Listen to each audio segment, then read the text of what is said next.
जगहें ऐसी होती हैं जहां विज्ञान नहीं, सिर्फ चीखें गूंजती हैं। ये कहानी उन्हीं तीन दोस्तों की है जिनकी एक शर्त ने उन्हें शहर से 50 किलोमीटर दूर उस जगह पहुंचा दिया जहां मौत और प्यार की एक सदियों पुरानी जली हुई आत्मा इंतजार कर रही थी।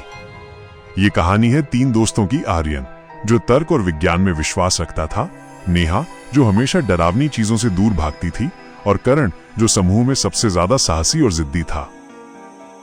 एक सर्द रात तीनों एक पुराने धुंधले ढाबे पर बैठे थे। बहस का विषय था शहर से लगभग 50 किलोमीटर दूर स्थित देवगढ़ की वीरान हवेली। ये हवेली लगभग 100 साल से खाली थी और पूरे क्षेत्र में इसके भूतिया होने की कहानियां मशहूर थीं। कहा जाता था कि हवेली में जिसने भी रात बिताई वो या तो मिला नहीं या मिला तो पागलों जैसी हालत में। करण ने हंसते हुए अपने गिलास को मेज पर पटका। ये सब बकवास है। मैं शर्त लगाता हूं कि मैं पूरी रात उस हवेली में गुजार सकता हूं और मुझे कुछ नहीं होगा। आर्यन ने अपनी चश्मा ठीक किया। करण, हर कहानी के पीछे कुछ सच्चाई होती है। स्थानीय लोग कहते हैं कि हवेली के मालिक ने अपनी बेटी की मौत के बाद उसके पसंदीदा कमरा नंबर 3 को बंद कर दिया था और उस कमरे में एक भयानक साया है। नेहा का चेहरा डर से सफेद पड़ गया। प्लीज करण, इसे एक मजाक समझकर छोड़ दो। ये सब मत करो। छोड़ दूं? करण ने चुनौती भरी नजरों से आर्यन को देखा। ठीक है, मैं रात 12 बजे से सुबह 5 बजे तक उस हवेली के कमरा नंबर 3 में रहूंगा। अगर मैं वापस आ गया तो तुम दोनों मुझे अगले 1 महीने तक रोज डिनर दोगे, और अगर मैं डर गया या भाग आया, उसने हंसते हुए कहा, तो मैं तुम दोनों को दूंगा। आर्यन जानता था कि करण जब जिद पकड़ता था तो वो पीछे नहीं हटता था। ठीक है करण, मगर एक शर्त, तुम अपने साथ केवल एक टॉर्च और एक रिकॉर्डिंग डिवाइस ले जाओगे। अगर कुछ भी अजीब हुआ तो उसे रिकॉर्ड जरूर करना। रात 11:30 बजे तीनों दोस्त उस हवेली के गेट पर पहुंचे। गेट टूटा हुआ था और हवेली के चारों ओर जंगली झाड़ियां और सन्नाटा था। हवेली की विशाल टूटी हुई दीवारें और खाली खिड़कियां चांदनी रात में बेहद डरावनी लग रही थीं। करण ने अपने बैग से टॉर्च और रिकॉर्डर निकाला। तुम दोनों यहीं गाड़ी में इंतजार करो, 5 बजे मिलते हैं। आर्यन और नेहा ने डरते डरते उसे देखा। करण ने एक लंबी सांस ली और वीरान अंधेरे में हवेली के मुख्य दरवाजे की तरफ चल पड़ा। करण धीरे धीरे हवेली के अंदर पहुंचा। मुख्य हॉल में कदम रखते ही सड़ी हुई लकड़ी और सीलन की तेज बदबू आई। टॉर्च की रोशनी में हवा में तैरते हुए धूल के कण किसी साए की तरह लग रहे थे। चारों ओर टूटे हुए फर्नीचर, मकड़ी के जाले और दीवारों पर फफूंदी के निशान थे। उसने अपने रिकॉर्डर का बटन दबाया और फुसफुसाते हुए बोला, टेस्टिंग टेस्टिंग। कमरा नंबर 3 की तलाश जारी है। अब तक सब शांत है सिवाय मेरे दिल की धड़कन के। हवेली के बीचों बीच एक पुरानी घुमावदार सीढ़ी ऊपर की मंजिल की तरफ जा रही थी। हर कदम पर लकड़ी चरमराहट की आवाज कर रही थी जो सन्नाटे को और भी ज्यादा डरावना बना रही थी। ऊपर पहुंचकर कमरों की एक लंबी कतार थी। करण हर दरवाजे पर नंबर ढूंढने लगा। एक एक करके कमरे पार होते गए और हर कमरे में अजीब सी ठंडक थी, मानो तापमान अचानक गिर गया हो। आखिरकार कोने में एक दरवाजा मिला जिस पर जंग लगी पीतल की प्लेट पर धुंधले अक्षरों में लिखा था, कमरा संख्या 3। ये दरवाजा बाकियों से अलग था। ये न केवल बंद था बल्कि इसे एक मोटी जंग लगी जंजीर से बाहर से कसकर बांधा गया था। जंजीर के बीच में एक पुराना भारी ताला लगा था जो संकेत दे रहा था कि इसे सालों से किसी ने नहीं खोला था। करण को थोड़ी घबराहट हुई लेकिन उसने जिद नहीं छोड़ी। ये तो एक तरह की जेल है, उसने रिकॉर्डर पर कहा। उसने जंजीर को हिलाया। जंजीर खड़खड़ाने लगी और उसकी आवाज पूरी हवेली में गूंज उठी। तभी उसे दरवाजे के नीचे से जमीन के बहुत करीब से एक बहुत धीमी खुशबू आई। ये किसी पुरानी चीज की बदबू नहीं थी, ये थी गुलाब की ताजी खुशबू। करण को लगा कि ये अजीब है। 100 साल से बंद और सील बंद कमरे से ताजे गुलाब की खुशबू कैसे आ सकती है? उसने हिम्मत करके अपनी टॉर्च को दरवाजे के निचले हिस्से पर टिकाया। उसे दरवाजे के नीचे जमीन पर एक पतला सा गैप दिखा। वो नीचे झुका और जोर लगाकर दरवाजे को धक्का दिया। दरवाजा अपनी जगह से जरा सा हिला और उसी पल कमरे के अंदर से एक धीमी उदास धुन सुनाई दी। ऐसा लगा जैसे कोई बहुत पुरानी धीमी गति की संगीत बजा रहा हो। संगीत इतना धीमा और उदास था कि वो करण के कान में नहीं बल्कि सीधे उसके दिमाग में बजने लगा। उसके रोंगटे खड़े हो गए। ये आवाज साफ तौर पर किसी उपकरण की नहीं बल्कि किसी के गाने की थी। गाना सुनते ही करण को लगा कि कमरे के अंदर की ठंडक अचानक गर्म हो गई है। हवा में गुलाब की खुशबू और भी तेज हो गई, इतनी तेज कि उसे सांस लेने में दिक्कत होने लगी। उसने जल्दी से दरवाजे के गैप से अंदर झांकने की कोशिश की। टॉर्च की पतली रोशनी बस कमरे के फर्श पर एक छोटे से हिस्से को छू पाई। उस जगह पर उसे एक छोटी सी गुड़िया का सिर दिखाई दिया जिसके बाल बिखरे हुए थे। और फिर गाना अचानक रुक गया। पूरी हवेली में गहरा सन्नाटा छा गया। गुलाब की खुशबू भी तेजी से फीकी पड़ने लगी। करण ने रिकॉर्डर को अपने मुंह के पास किया। उसकी आवाज कांप रही थी।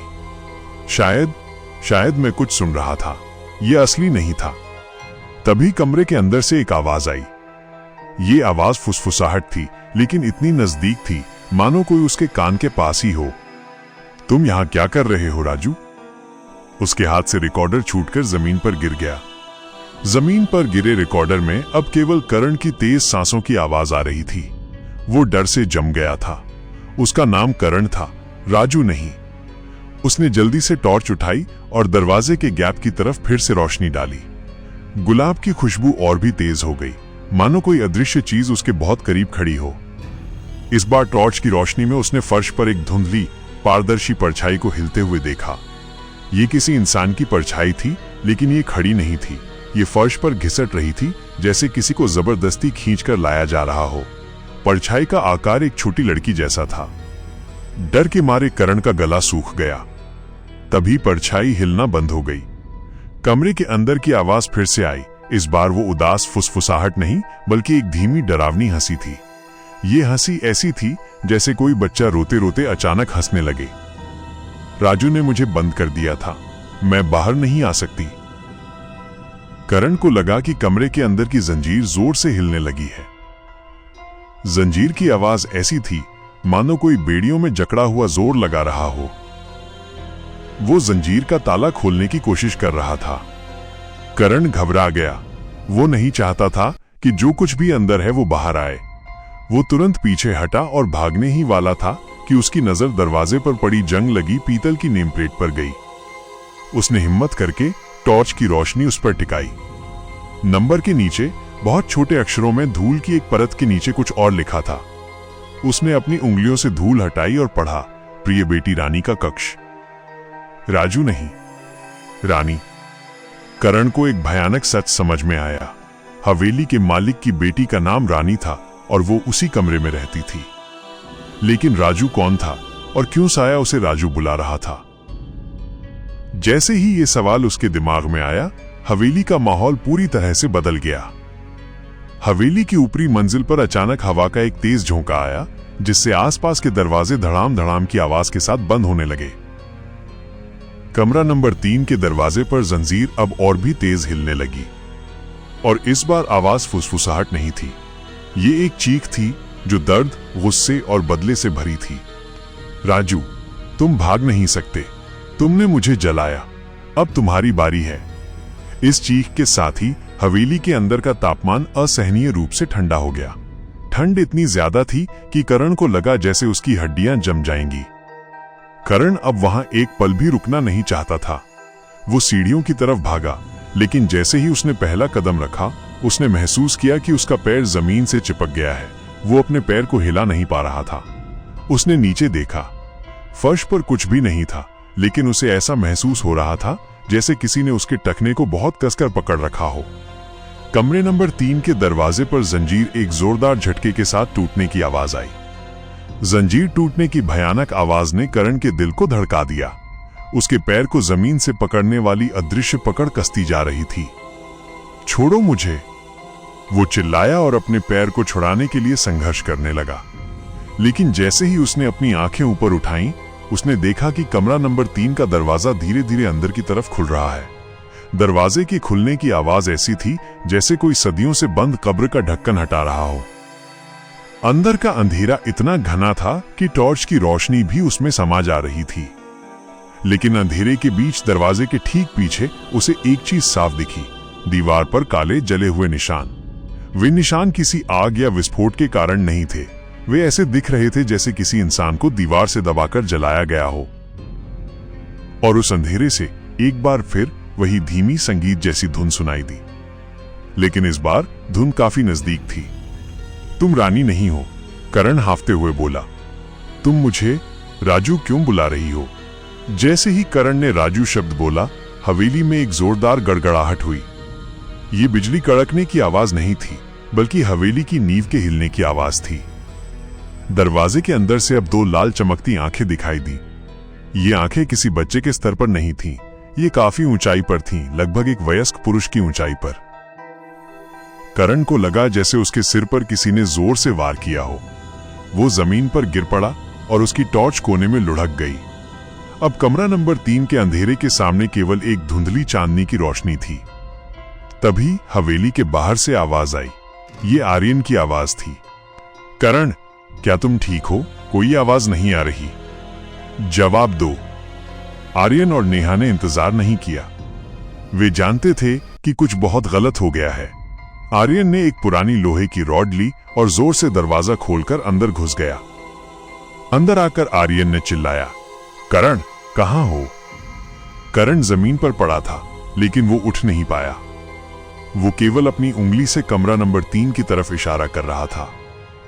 आर्यन ने हिम्मत करके टॉर्च की रोशनी कमरा नंबर 3 के दरवाजे की तरफ डाली। कमरे के अंदर कुछ नहीं था। कोई लाल आंखें नहीं, कोई परछाई नहीं, केवल खुला हुआ दरवाजा और दीवार पर जले हुए भयानक काले निशान थे। लेकिन जैसे ही आर्यन की रोशनी दरवाजे के ठीक बाहर पड़ी, उसे फर्श पर एक छोटी जली हुई गुड़िया मिली। ये वही गुड़िया थी जिसका सिर करण ने पहले दरवाजे के गैप से देखा था। गुड़िया को ध्यान से देखने पर पता चला कि उसके गले पर एक पतला गहरा कट था, जैसे किसी ने उसे जबरदस्ती घोंट दिया हो। आर्यन ने गुड़िया उठाई और करण के पास भागा। करण, क्या हुआ? चलो, हमें यहां से निकलना होगा। नेहा भी तब तक सीढ़ियों पर पहुंच चुकी थी। वो करण की हालत देखकर डर गई। जैसे ही आर्यन और नेहा ने करण को खींचकर उठाना चाहा, करण ने अचानक अपने होंठ खोले और एक अजीब भयानक आवाज में बोला। ये उसकी आवाज नहीं थी, माइनस ये एक गहरी, भारी, वयस्क पुरुष की आवाज थी।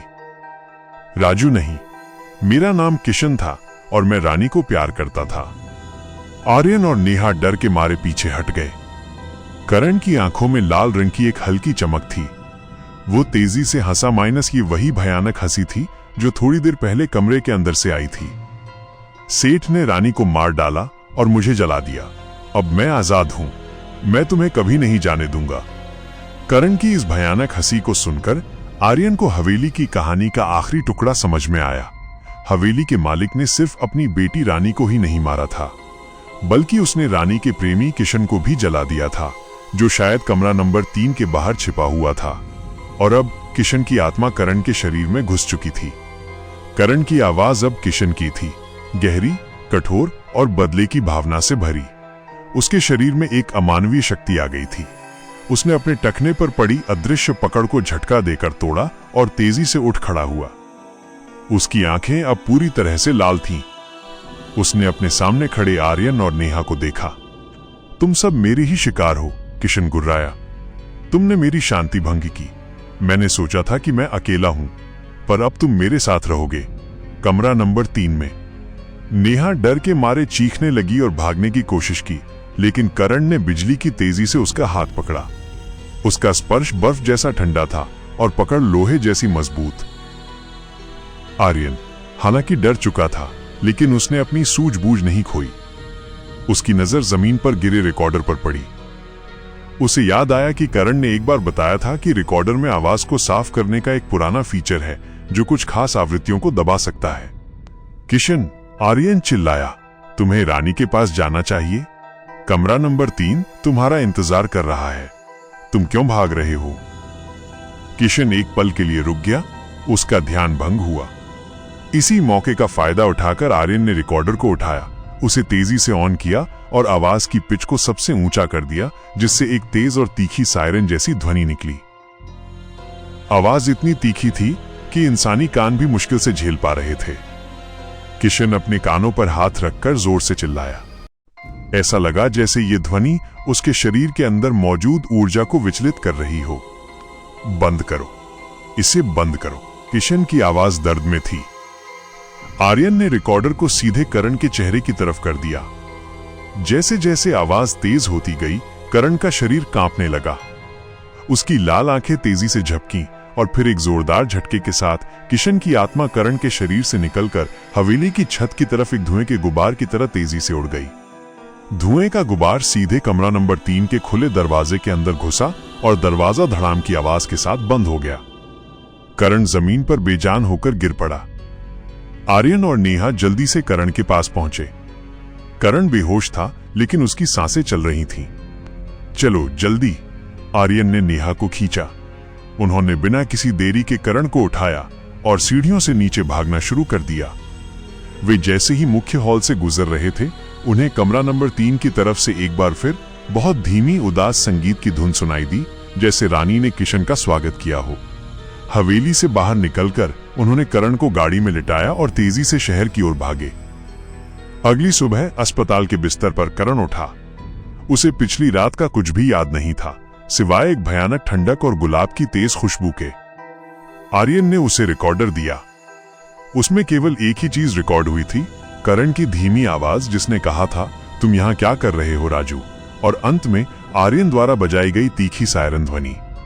तीनों दोस्त देवगढ़ की वीरान हवेली से जिंदा लौट आए थे, लेकिन वे जानते थे कि उन्होंने सिर्फ एक चुनौती नहीं जीती थी, बल्कि एक ऐसी भयानक सच्चाई का सामना किया था जो तर्क से परे थी। कमरा नंबर 3 में अब किशन और रानी हमेशा के लिए साथ थे और हवेली का सन्नाटा अब और भी गहरा और भयानक हो चुका था। उन्होंने कसम खाई कि वे कभी भी उस हवेली के 50 किलोमीटर के दायरे में वापस नहीं आएंगे।